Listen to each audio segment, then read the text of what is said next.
इस समय बांग्लादेश में बहुत ही भयानक प्रोटेस्ट हो रहे हैं जिसने पूरी दुनिया को हैरान कर दिया है और ये अभी तक बांग्लादेश में होने वाला सबसे बड़ा प्रोटेस्ट है। इस प्रोटेस्ट में अभी तक 200 लोगों ने अपनी जान गंवा ली है जिसमें मोस्टली यूथ्स है क्योंकि ये प्रोटेस्ट यूथ्स ही कर रहे हैं और हज़ारों की संख्या में लोग बहुत ही बुरी तरह घायल हैं और ऑब्वियस सी बात है कि मृतकों का आंकड़ा बढ़ने ही वाला है। एक्चुअली यदि हम इस प्रोटेस्ट को डिटेल में समझें तो इसकी शुरुआत 1970 से होती है जब ईस्ट पाकिस्तान और वेस्ट पाकिस्तान के बीच विवाद चल रहा था। ईस्ट पाकिस्तान यानी कि बांग्लादेश, ईस्ट पाकिस्तान अपने आप को एक इंडिपेंडेंट नेशन बनाना चाहता था। फाइनली 1971 में ईस्ट पाकिस्तान ने वेस्ट पाकिस्तान को इंडिया की मदद से अपनी रूट से खदेड़ कर भगा दिया और अपने आप को एक इंडिपेंडेंट नेशन घोषित कर दिया। ये बांग्लादेश की हिस्ट्री का एक बहुत ही बड़ा ऐतिहासिक मोमेंट था।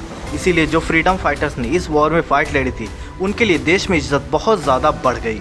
इसीलिए उस टाइम के प्रेसिडेंट शेख मुजीबुर रहमान ने फ्रीडम फाइटर्स के लिए 30% रिजर्वेशन घोषित कर दिया। इसके अलावा 10% वुमेन विक्टिम्स के लिए और 40% अंडर रिप्रेजेंटेड स्टेट्स के लिए और उसके अलावा 20% मेरिट लिस्ट। ये था बांग्लादेश का कोटा सिस्टम जो कि उन्होंने 1975 में लॉन्च किया था। इसके बाद इसमें कई सारे चेंजेस आए जैसे कि 1976 में अंडर रिप्रेजेंटेड स्टेट्स का 20% घटा के मेरिट लिस्ट को 40% कर दिया गया। इसमें बहुत बड़ा चेंज आया 1997 में यानी कि 26 ईयर्स ऑफ इंडिपेंडेंस के बाद।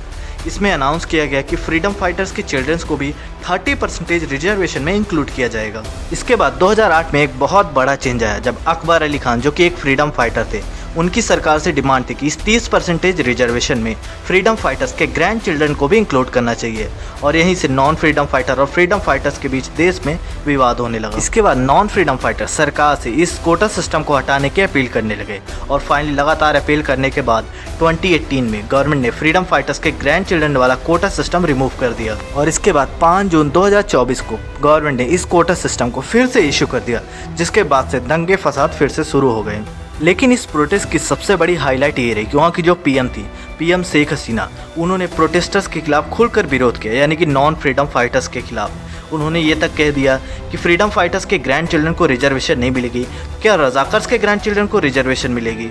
एक्चुअली रजाकर्स देश के गद्दार को कहा जाता है जो अपने देश में रहकर दूसरे देश को यानी कि दुश्मन देश को अपने देश की खुफिया जानकारी देते हैं। और इसके बाद 21 जुलाई 2024 को सुप्रीम कोर्ट ने अपना फैसला सुनाया और उन्होंने ये कहा कि 93% सिलेक्शन मेरिट लिस्ट के बेस पर होगा यानी कि डायरेक्टली फ्रीडम फाइटर्स वाले कोटा रिजर्वेशन को पूरी तरीके से रिमूव कर दिया। वैसे आपकी क्या राय है कि इंडिया में भी रिजर्वेशन सिस्टम हटना चाहिए या नहीं, कमेंट सेक्शन में बताइए।